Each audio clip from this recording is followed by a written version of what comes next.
It's 8:01 a.m. here in Brooklyn, New York. This is cool for me because it's quite different than every other podcast I'm on. So you've already covered a lot of interesting stuff.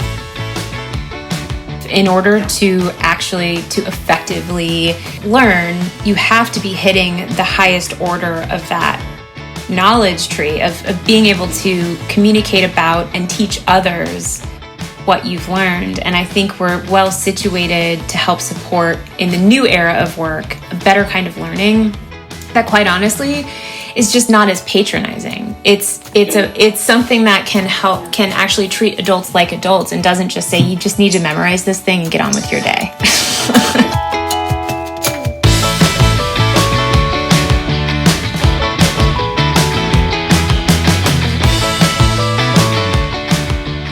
Hi, and welcome back to Adventures in Learning Design, a place to talk about how to design effective learning experiences. My name's Laurie Harrison. And my name's Tim Gifford. And we're both co-founders of LearnJam, a learning agency and consultancy.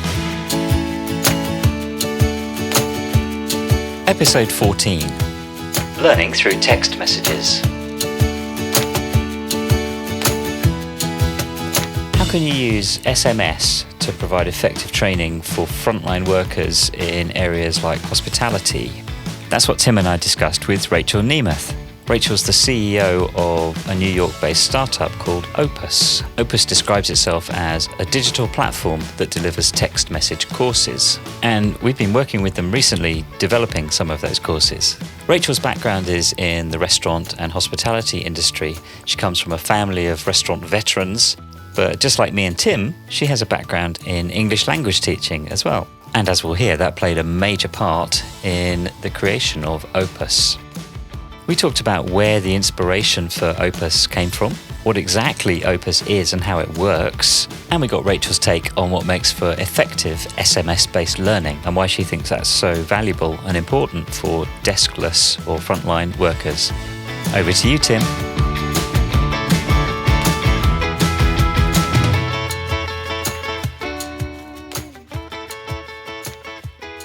Rachel, it's so great to have you here. Thank you so much for joining us. Thank you so much for having me. Excited to be here. Yeah, I've been really excited to have this conversation with you.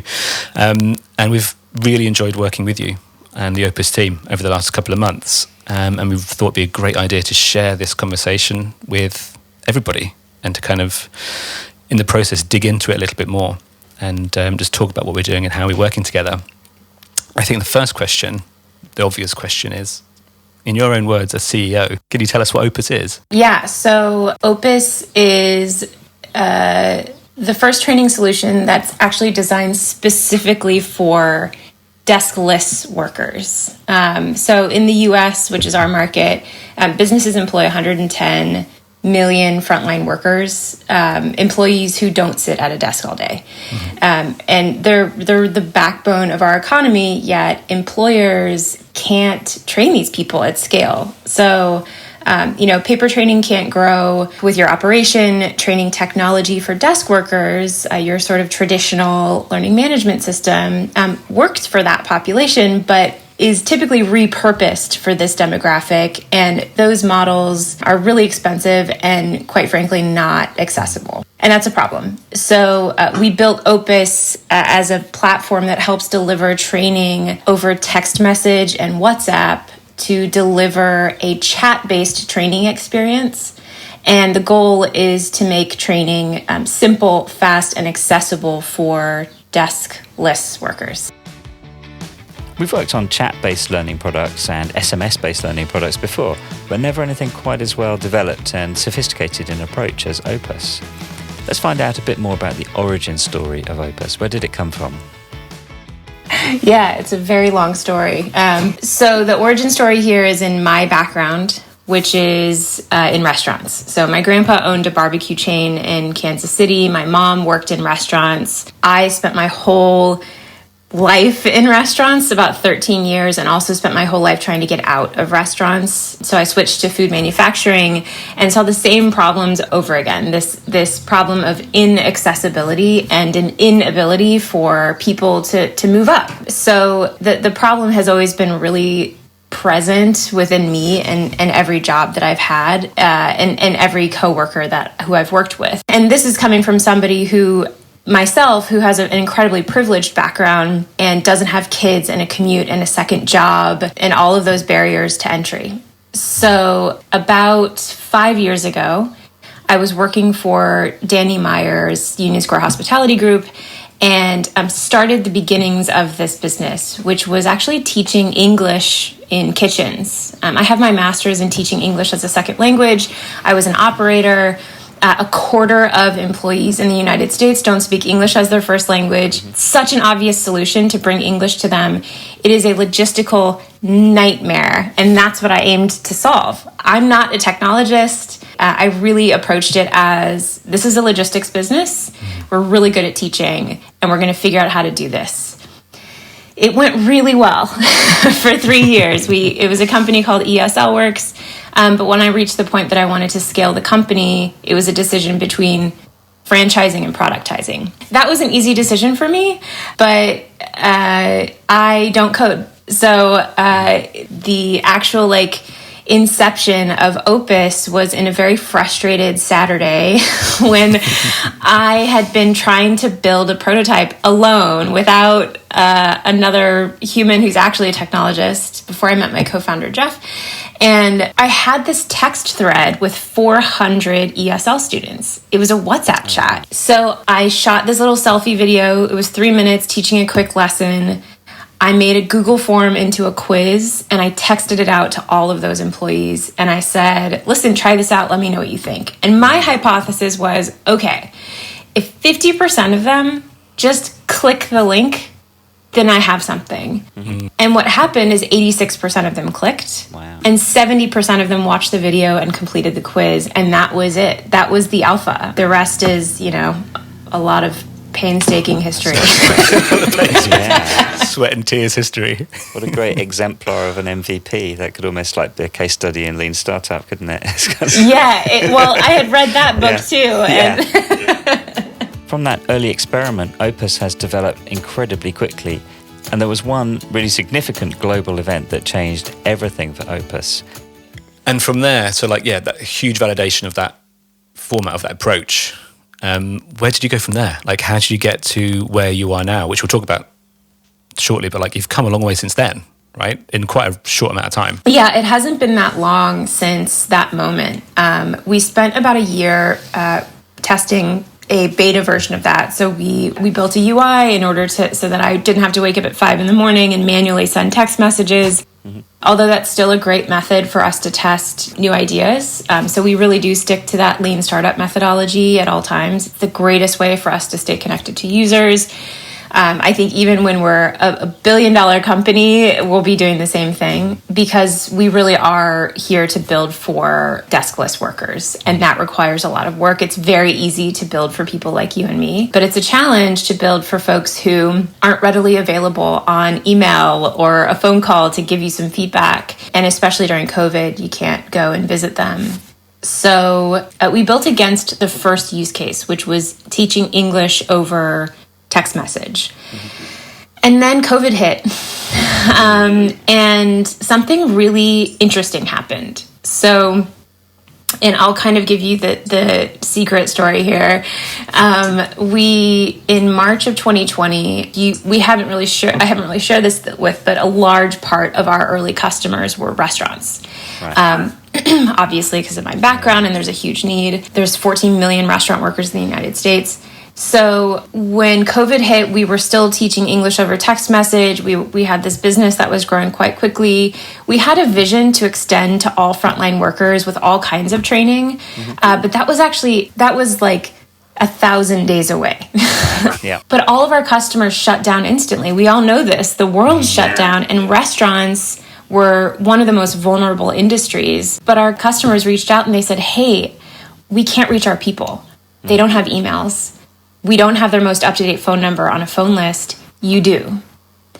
And so actually the big pivot here from ESL, from that particular use case to a much broader vision, was that moment when we said, this is about reach. It's not about English. This is about how we can distribute knowledge and information effectively using phone numbers rather than email. So we developed an initiative called Stop COVID, which was a public service that allowed employers to provide free COVID training to their essential workforce. And from there, everything over the past 12 months has really skyrocketed for us to expand into all kinds of training, from procedure changes and SOPs to leadership training, you name it, we do it all over text message. Isn't it amazing that Opus expanded so quickly? Because in fact, they were the ones who had the contact details of all of these workers rather than their employers. But for a startup mostly working in the restaurant industry, it must have seemed like COVID was going to be the end of everything. Was there a point last March when COVID hit where you thought, oh my God, this is going to go terribly wrong for us, so that this is like a disaster, and then it flipped? Or were you... Oh, yeah. Yeah, it was not all sparkly. Yeah. It was, my like, you're hearing my fully vaccinated voice right now, but you weren't hearing my like vulnerable 12 months ago sitting on the floor of my apartment crying, because two things were happening. Not only were we in the midst of a pivot that I didn't even realize because I was so tired and didn't know what to do. I was just in this response mode, like, well, we're not going to be able to provide English training. That's not a priority. Let's just help people. But we're a startup, so we didn't have a lot of runway to keep going. And so there was a moment where I thought, well, if we're going to go down, let's go down in flames and go down making sure that we're speaking to our values. And I thought, the worst case scenario, I move back to Kansas City, I'm moving with my mom, like I start over again. Like we were all in that moment of, well, I really have nothing to lose right now because the whole world is on fire. What a story, man. I mean, that's goosebump stuff, that realization, like you say, it's like, this is reach, this is access to people. That community of deskless workers out there that you have a unique position to serve and have a conversation with and help. Like, that's the thing, like actually help them out. Yeah. In that really, really sort of world-changing moment.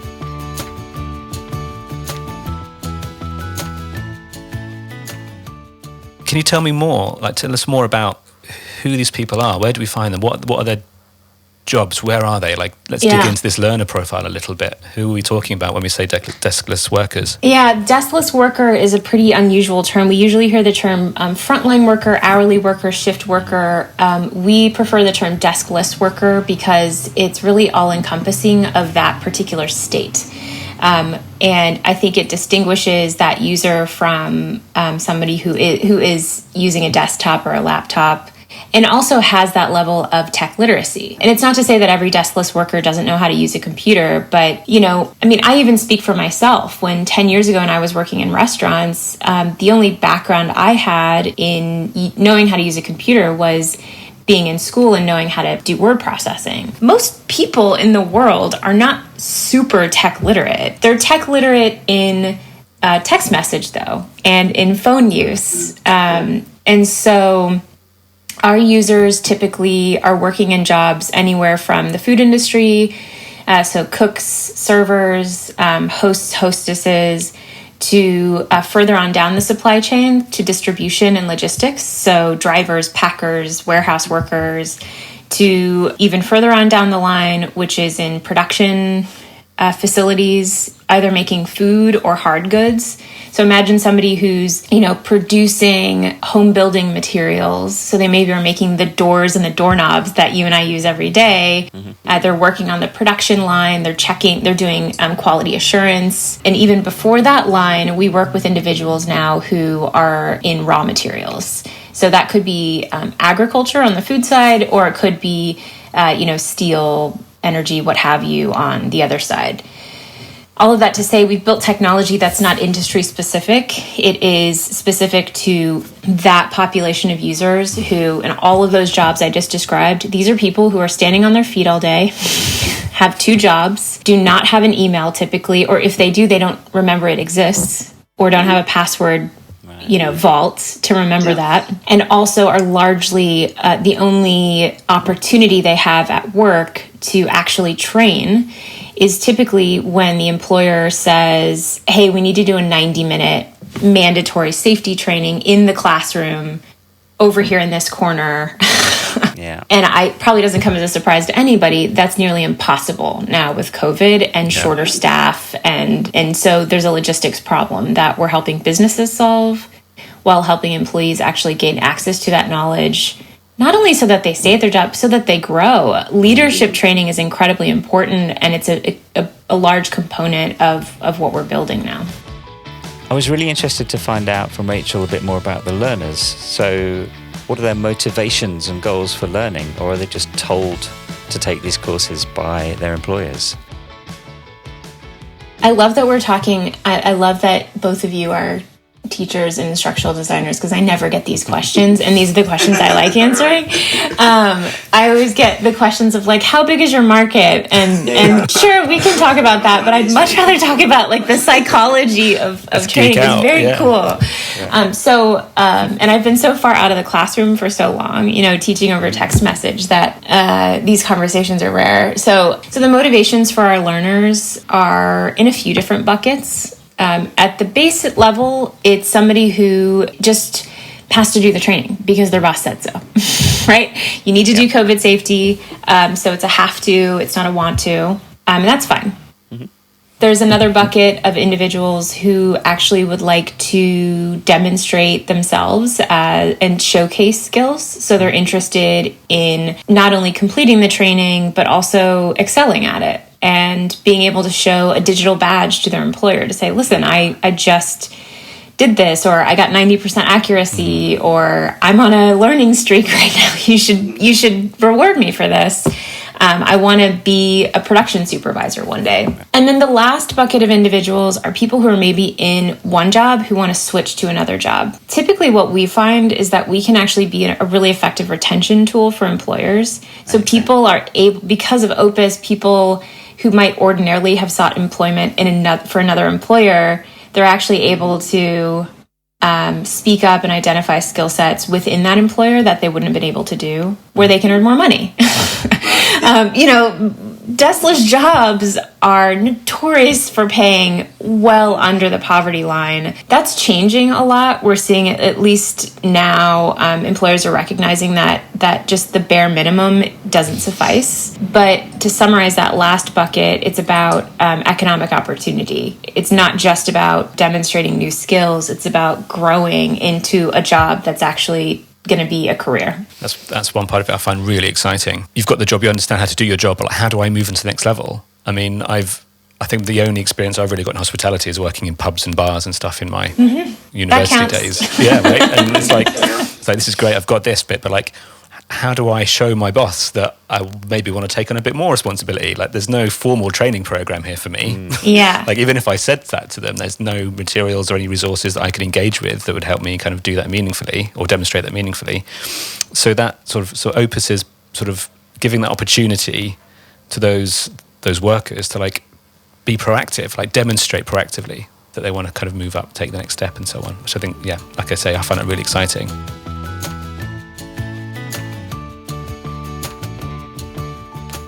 So the question I've got then, and earlier you sketched a really clear portrait of who these learners are and the contexts in which they're operating, on their feet all day, traveling around, working a couple of jobs, I imagine pretty exhausted most of the time. So how does Opus do what it needs to do, given that context? Like, what does the learner engage with? How are you solving for or designing for that context that we meet them in? Yeah, so I think it sort of clings to something 3 words you just said, which is no formal training.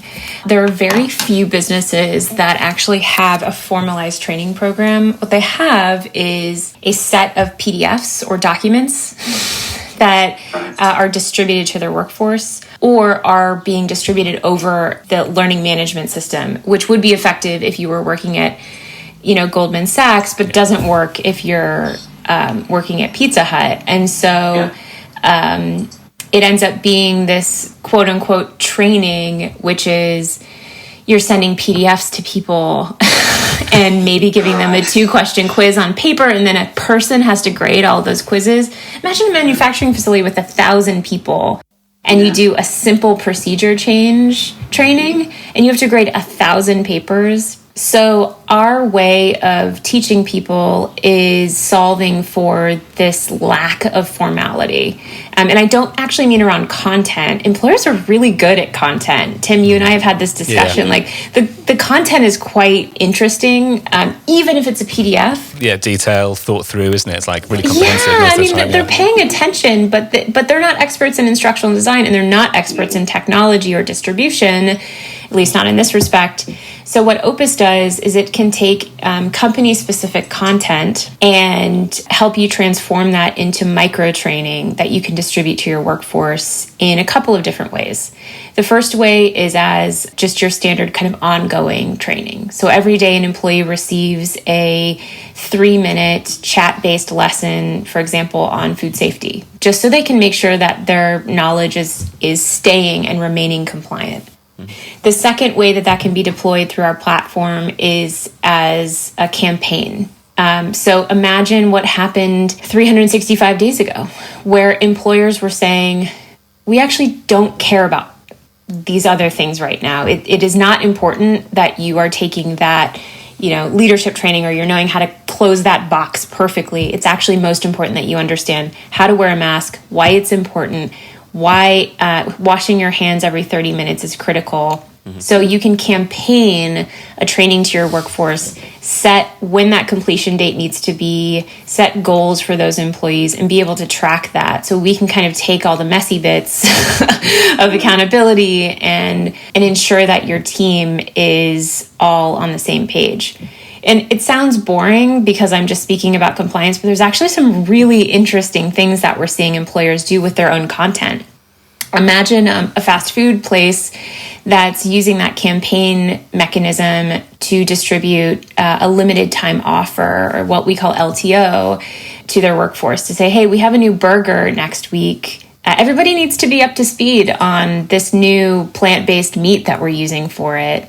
This is a really easy way for employers to distribute knowledge to a massive workforce and ensure that there's consistent uptake. The system is going to distribute it well for you. It's going to help you sort out assessments in the form of true, false, multiple choice, open questions. It helps you collect surveys on your team and puts that onto a really beautiful dashboard, which we should talk about also. Yeah, man.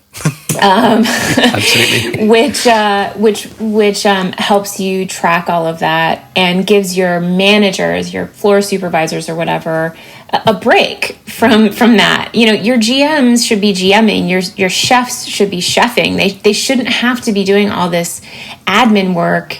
And especially when businesses have to do more with less, their managers are stretched very thin.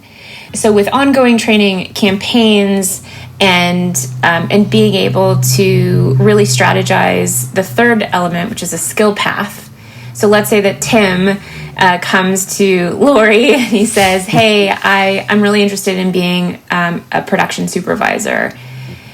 And what happens is that Lori can say, great, I'm going to put this production supervisor skill path into your Opus curriculum, and we're going to set a date by which you complete it. And we're going to circle back and talk about whether or not you feel ready.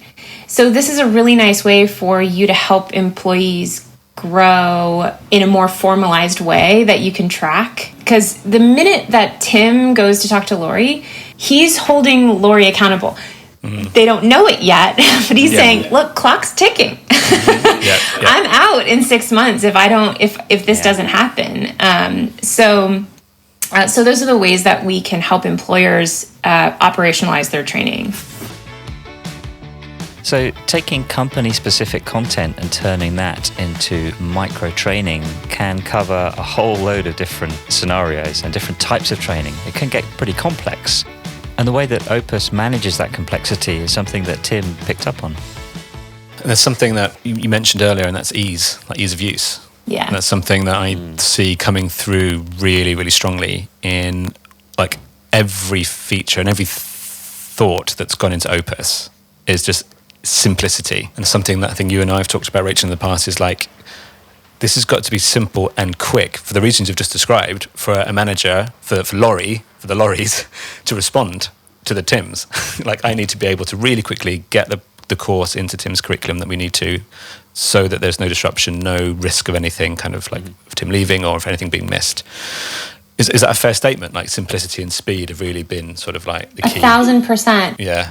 To this. And it's what a magical word to hear you say. Like, you've used the platform. It's exactly what we aim to achieve. Tech is complex. It takes a minute, and I think like the Y2K systems really showed that off, which is why the key differentiators here now are how can you actually hide the things under the hood that employers don't really need to know about, so that it just works. That's what I hear on calls every day is I just want it to work. I feel like I've been doing the work on this system. I hear all the time people are managing a system, managing technology, and that just makes my heart break. I don't think it has to be that way. And if you talk to our design team and our product team, they feel the same way. I totally agree with that, and I relate to that as somebody who spent not a small amount of time playing with trying to get to know different learning management systems, different content authoring tools. Well, some of them are very intuitive and are very well thought out, but some of them, you kind of you need a degree, exactly, college level certification to use it. It's like, why am I having to change myself to meet the technology? Right. Why can't the technology just meet me where I am and let me do what I need to do and get out of the way? It's like Microsoft Word almost. It's like an LMS. You've got 6,000 features and configuration settings that you can play with because it is designed to facilitate any imaginable scenario. And it just becomes a complete nightmare to set up. I hate LMSs, by the way. So strong position. And the fact that we're on opposite sides of the pond, I feel like the amount of beers we would have to drink to get through all of the things that we literally feel about your traditional LMS. And I'll even I'll be straight with you and just say the LMS. Like the word management is in the word, it is in the acronym, and I think so. We actually we aren't an LMS, but it's really about kind of doing away with that old model and being bold. The challenge with that, though, is that the LMS is a really massive market, and a lot of people are used to those old ways. But Tim, you mentioned something really important. I remember this moment really distinctly. So I'm not a designer. I'm not a technologist. We've established that. I have hired really amazing people who are and who have taught me so much. Our head of design, Vince, I remember being in a car one day, heading to, I think, go see my brother, and I was taking the call with Vince, and we were talking about our platform, which helps these employers build their own text message courses. And I said, Vince, do you ever, we're building for 2 users right now, right? We're building for the end user who never sees this dashboard. They're only interacting with Opus over text message. And then we're building for the admin who most of the time is only interacting with us over their laptop or their desktop and can certainly send lessons to their phone, but their experience is quite different. And I said, are we spending too much time building for the admin? Are we drifting? We spend a lot of time thinking about content. That's why we love working with LearnJam. But because we're a frontline first company, I wanted to check. And he said, Rachel, every morning, the training manager, Bonnie, the training manager, wakes up. She uses one of the most powerful pieces of technology on the planet to operate her morning. And that's her smartphone. It's a beautiful, simple piece of technology. And then she gets to work and she logs into her computer and she logs into the LMS, which looks like it's from 1991 and has no design system in place whatsoever, has these trash features that are kind of thrown in with no logic to them, overcomplicated. And he said, we have an obligation to support Bonnie, to make her work life better as well, because she's not going to care about her team as much if she's worrying about a technology that doesn't work for her. And that was a really important moment for me in understanding this ecosystem that we're building around all of our users to help support them with better work lives. It's the second goosebump moment you've given me, Rachel, in this conversation. And that kind of makes me think, because there's that term of like technical debt, isn't there? Which is like, what debt are we accruing by like racing towards delivering a certain solution with our tech, like by rapidly prototyping, rapidly putting it together and not doing it with the right amount of resources and time. But what you're describing there is like technical obligation. It's like, we have to do this. Like, how can we not, knowing what Bonnie's experiencing, like it would be a dereliction of duty to leave her in that LMS situation, which I think is really, it's a position that isn't taken enough, I think. Yeah. It's often overlooked in favor of like the quickest, easiest solution, or whatever's going to sell the most, whatever it is, or people are more familiar with. But the idea of obligation, I think, is a really powerful one and comes from the right place as well. Yeah. A lot of focus there on making life as simple as possible for training managers and employers. But what about the learners themselves? Let's get back to them. It's been really interesting hearing about how you think about it from the admin point of view. I wanted to segue onto the learner, and it would be really great to understand, or if you could describe for someone who's never seen Opus, what the experience is for the learner, and how you sort of came to that point and how you designed it. So what the learner sees is, as I mentioned, they never need a login. So the first thing that happens is that their employer will invite them into Opus. They'll receive a welcome message with a nice message from their own CEO. They'll be able to recognize us instantly, so doesn't feel like spam, which I know is a problem as well. And once they opt into the system with an activation code, they'll start a small registration process. Not only for security reasons, but actually we do need to take a couple of minutes to teach someone how to use Opus. You know, we don't have, the beautiful thing about training over text message is you don't have to teach people how to do text message. You don't have to really teach them how to do school in that case, because if you know how to chat, you know how to use Opus. But we do need to help them understand the expectations, right? Things that are going to help frame that this is not just texting with your buddy down the street or sending a message to your manager. This is actually an interactive experience that is going to be living within your workday. The magic of that is that I just had this conversation yesterday. Everyone talks about no phones on the floor. If you talk to the HR director, they're going to say, yeah, we have a no phone policy. Right. But 100% of the time, if I call up the CEO, the GMs, the frontline workers, and I say, hey, are you texting your manager? Or are you texting throughout the day? Not to friends, but actually for work. Okay. They'll all say yes. Right. So it's a myth that people aren't using their phones at work. It's actually, it's an important tool. Once they complete that registration process, they begin their first lesson instantly. So really in under 60 seconds, somebody is in the system and learning instantly. And just so I'm clear, so the whole process begins with you receiving a text or WhatsApp message, and it's just through replying to that, and then that triggers the next response and so on. It's back and forth between you and the platform. That's right. Your employer is controlling that whole experience. So they can batch invitations out to their workforce strategically. The employee still has to opt in. So they'll receive the message and it will say, hey, text this activation code to this special number. So you're a part of that group. But beyond that, it's really that simple. So Opus can make the learning experience very straightforward and simple for the learner, but how effective is it?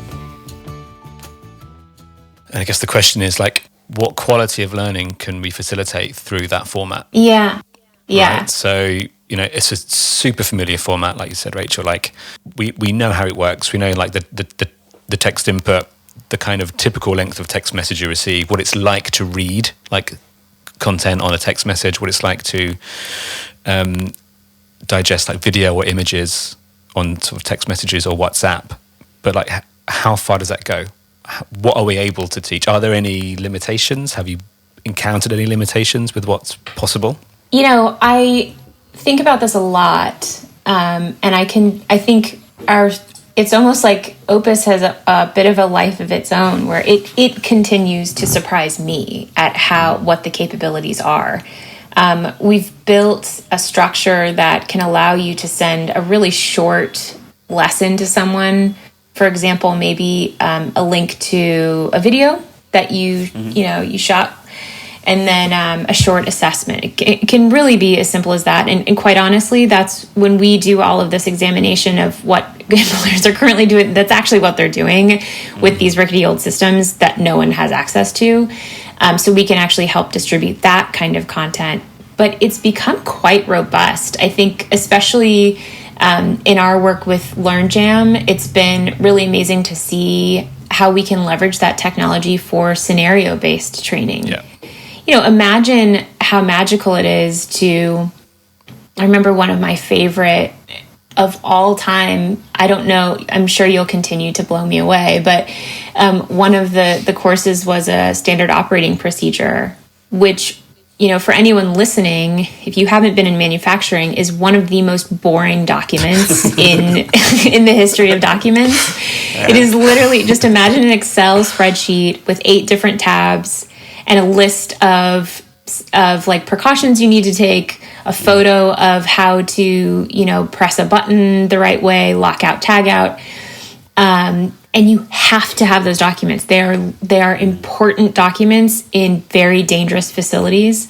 Mm-hmm. But you always question how much people are actually absorbing that information. It's kind of just it's there. But you created this course that actually walks an employee very quickly through the steps of a process, mm-hmm. and then finishes up with a scenario that says, hey, it's Jeff's first day on the job. And he asks you this question: how are you going to respond? Those moments really helping to ensure that employees are using deductive reasoning to learn rather than just memorizing a document is critical. And we can do that on Opus. And it can be a private experience, which is important for adults, so that they can think critically for a moment, reflect, and then go back to work and talk to their boss about it. Hey, I messed up on this question. What would you want me to say if it was a new employee? Like, can we talk about it for a minute? So giving people some space to make mistakes privately and excel as well is really important. And I feel like we're achieving that quite well, even at the earliest stages of this company. Such a powerful device, that scenario. Mm-hmm. Yeah, absolutely. And it's something that Opus, that text message format, is so well suited for. And I think what shows me is the power of, or the importance of building into that learning design, an opportunity for transfer, right? Yeah. So, dear learner, we've told you something about this SOP. We've kind of explained it to you. You've demonstrated to us through us asking you a couple of questions that you've understood this particular phrase, you've understood this particular concept or the reason for this particular change. That's all well and good. We understand that you understand these things. But what we don't know is, like, what would you do with that information in a particular scenario? Like, we need to be sure that you're actually going to apply this when it comes to it.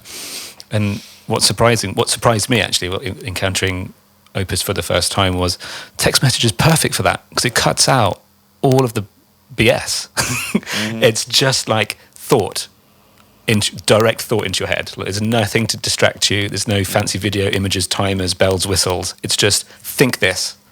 What would you do? And it's just a really elegant, simple way of just getting a response, especially if you think that potentially the person receiving that in the SOP example is probably standing on the warehouse floor, next to that machine, or whatever it is. Real. It's like, oh yeah, what would I do with that machine right now? I can kind of get all the context and thought and cognitive effort comes together.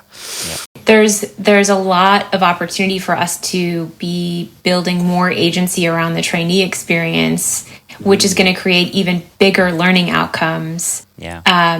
You mentioned transfer. That is such an important concept for us. I think knowledge retention was like the word for all of the early aughts, and now everyone's recognizing that's just not enough. In order to effectively learn, you have to be hitting the highest order of that knowledge tree of being able to communicate about and teach others what you've learned. And I think we're well situated to help support in the new era of work a better kind of learning that, quite honestly, is just not as patronizing. It's something that can help, can actually treat adults like adults, and doesn't just say you just need to memorize this thing and get on with your day. I totally get that, and that's another bold move, I think, and that people often don't consider. I think there's a lot of talking learning design around sort of memorization as being a bad thing.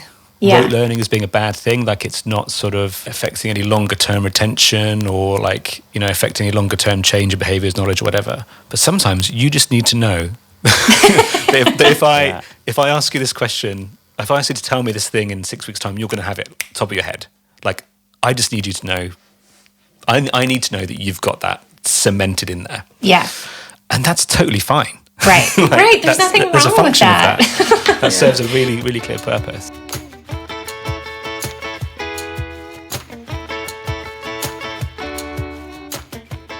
Geeking out a little bit more on the learning design approach, I think something that Opus really speaks to, like a key learning principle, is the idea of working memory as well. And Rachel, we said, we're talking text message micro lessons that play out over 3 to 5 minutes in a worker's sort of day.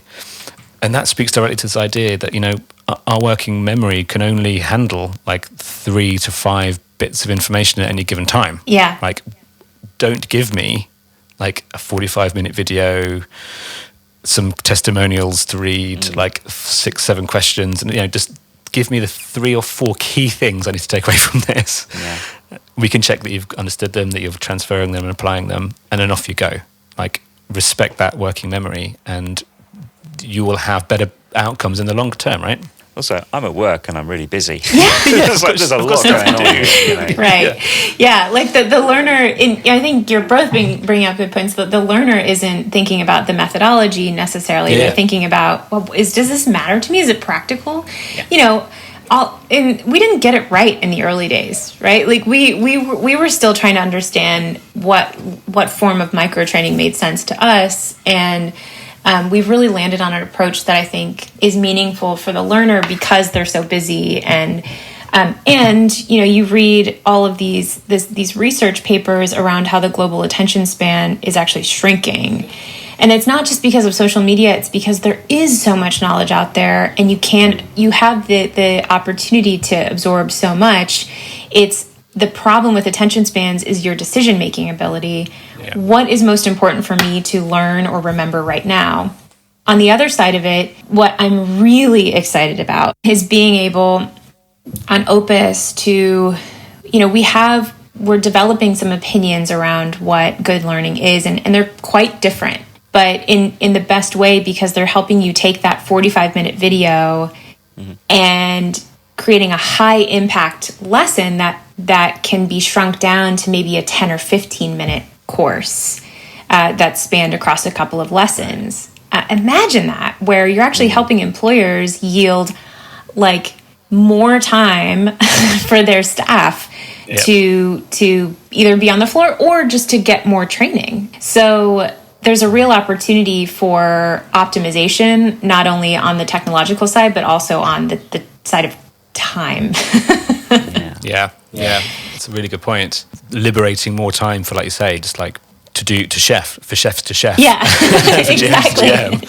It's like you can do more chefing, or you can just do more of this, or just do more like just reflecting what you've just learned. Yeah. Like a bit more like time to percolate and digest it.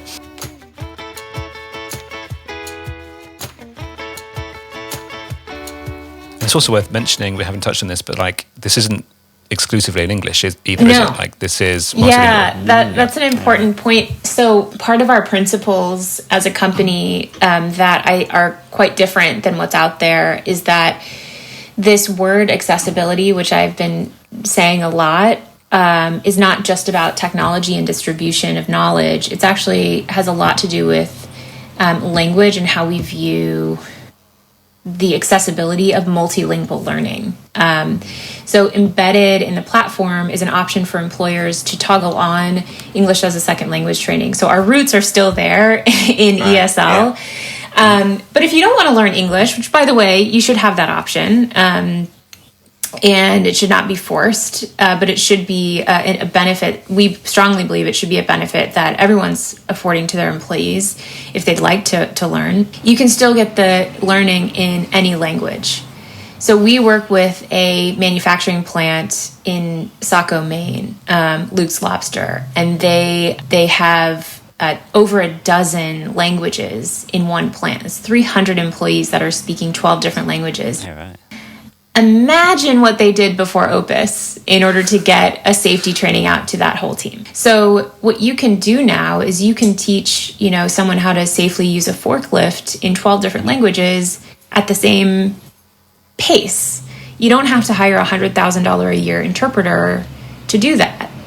So accessibility for us is about providing a tool for which you can translate your courses easily and not pay an arm and a leg for it. In fact, when it comes to translations, it's just embedded in the product. We think it's kind of ridiculous that currently with your LMS, you have to pay more for access to language, which actually doesn't mean that employers pay for it, by the way. The more and more we're out there, the more we realize that employers have not been paying for that because they're getting charged way too much. And so everyone's actually getting the training in English. So imagine the lack of efficacy. Wow. It's insane. Yeah. But I don't blame them because the whole system is wrong. So you should be thinking about what inclusivity means on every level of an organization, and that has to include language. By this point, we were just about out of time, but I did want to find out from Rachel, given how quickly Opus has changed and grown and how much has happened lately, what her vision for the future of Opus is and where she thinks it might go next. You've talked a little bit about where Opus might go in the future, but how do you see this evolving and developing?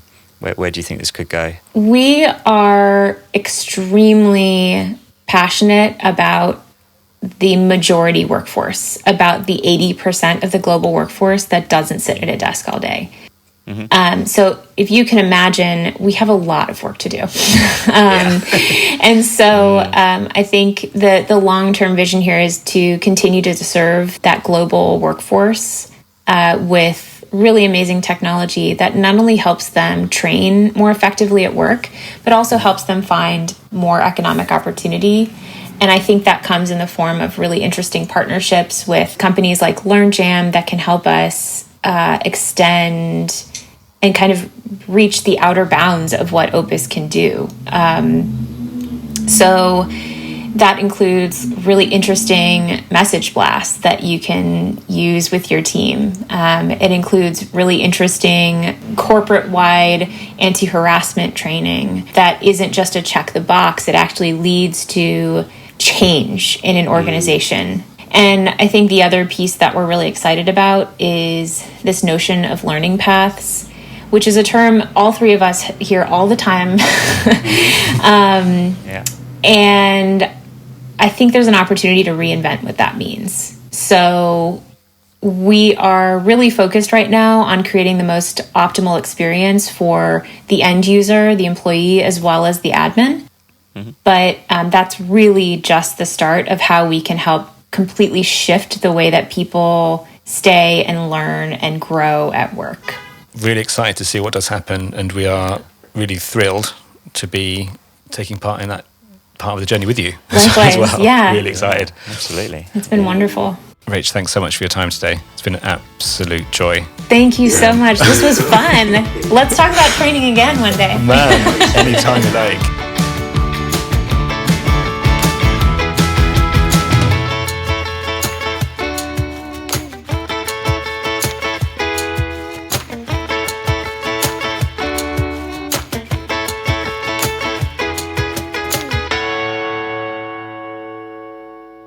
Adventures in Learning Design was brought to you by LearnJam. To learn more about what we do and who we do it for, and to download your own free copy of our learning design principles, head over to learnjam.com.